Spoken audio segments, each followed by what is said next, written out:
Hello and welcome to Last Week Tonight. Tonight's top story: the U.S. Agency for International Development, better known as USAID, found itself in quite a pickle. On Tuesday, March 18, 2025, a federal judge in Maryland dropped the gavel on the Trump administration's attempts to gut the agency. Judge Theodore Chuang issued a preliminary injunction that stopped further cuts to USAID. It was a decisive move that sent shockwaves through Washington and beyond. The judge's ruling was a win for USAID employees and contractors who had filed a lawsuit challenging the legality of the cuts. They argued that the administration had overstepped its authority and violated the Constitution in its haste to dismantle the agency. And, well, the judge agreed. He ordered the Trump administration to restore email and computer access to all USAID employees. This included those who had been unceremoniously placed on administrative leave, essentially left in limbo while the agency they worked for was being systematically dismantled. But this story wasn't just about bureaucratic maneuvering and legal arguments. It was about the heart and soul of America's role in the world. USAID, for those of you who haven't spent their lives navigating the alphabet soup of government agencies, is a big deal. For over 6 decades, it has been a beacon of hope for millions around the world, providing humanitarian aid and development assistance to those most in need. The agency's work, often carried out in some of the world's most challenging environments, has touched countless lives. From providing emergency relief after natural disasters to supporting democracy and human rights, USAID has been at the forefront of America's soft power projection. So when the Trump administration made moves to effectively shut it down, people took notice. Now you might be wondering, how did we get here? Well, it all started with President Trump's Inauguration Day executive order that froze foreign assistance funding. This order, issued on January 20, 2025, mandated a comprehensive review of all U.S. aid and development work. Trump, never one to mince words, argued that much of this foreign assistance was wasteful and ineffective. He believed it promoted a liberal agenda that was at odds with his America First philosophy.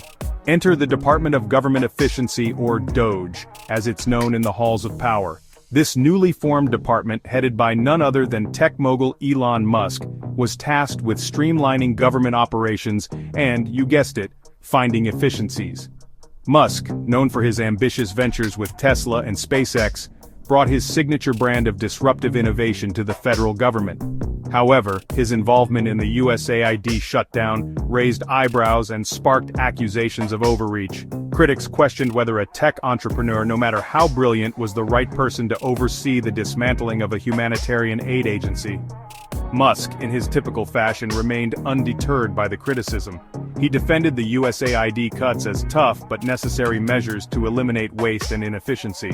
He argued that the agency had become bloated and bureaucratic, and that its programs were often ineffective and poorly managed. Judge Chuang, however, wasn't buying what Musk was selling. In his ruling, he meticulously outlined the evidence suggesting Musk had overstepped his authority and wielded power that was not his to wield. He pointed to Musk's public statements, social media posts, and internal DOGE communications that painted a picture of a man firmly in control, despite the administration's claims that he was merely an advisor. The evidence suggests that Mr. Musk has been the driving force behind the dismantling of USAID, Judge Chuang wrote in his opinion. He noted that Musk had personally made key decisions, including shutting down USAID's headquarters, taking down its website, and dismissing staff. These actions, the judge argued, effectively eliminated USAID as a functioning agency, preventing it from carrying out its statutorily mandated duties. The judge's ruling was a resounding affirmation of the principle of separation of powers, a cornerstone of the U.S. Constitution. This principle, designed to prevent any one branch of government from becoming too powerful, was severely tested by the Trump administration's actions. By giving Musk, an unelected official, unchecked power over a federal agency, the administration had crossed a constitutional red line. The judge's decision to block further cuts to USAID was just the beginning of what promised to be a long and contentious legal battle. The Trump administration, though initially silent on the ruling, was expected to appeal the decision. The future of USAID, once a symbol of American compassion and global leadership, remained uncertain. The public was divided. Supporters of the Trump administration applauded the cuts, arguing that they were long overdue.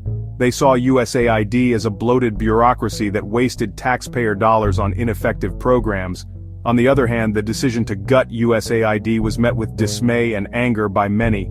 They argued that it would undermine America's standing in the world and harm the very people it was meant to help. Protests erupted in cities across the country, with people from all walks of life voicing their support for USAID and its mission. The outpouring of support for the agency was a testament to the profound impact its work had had on communities around the world.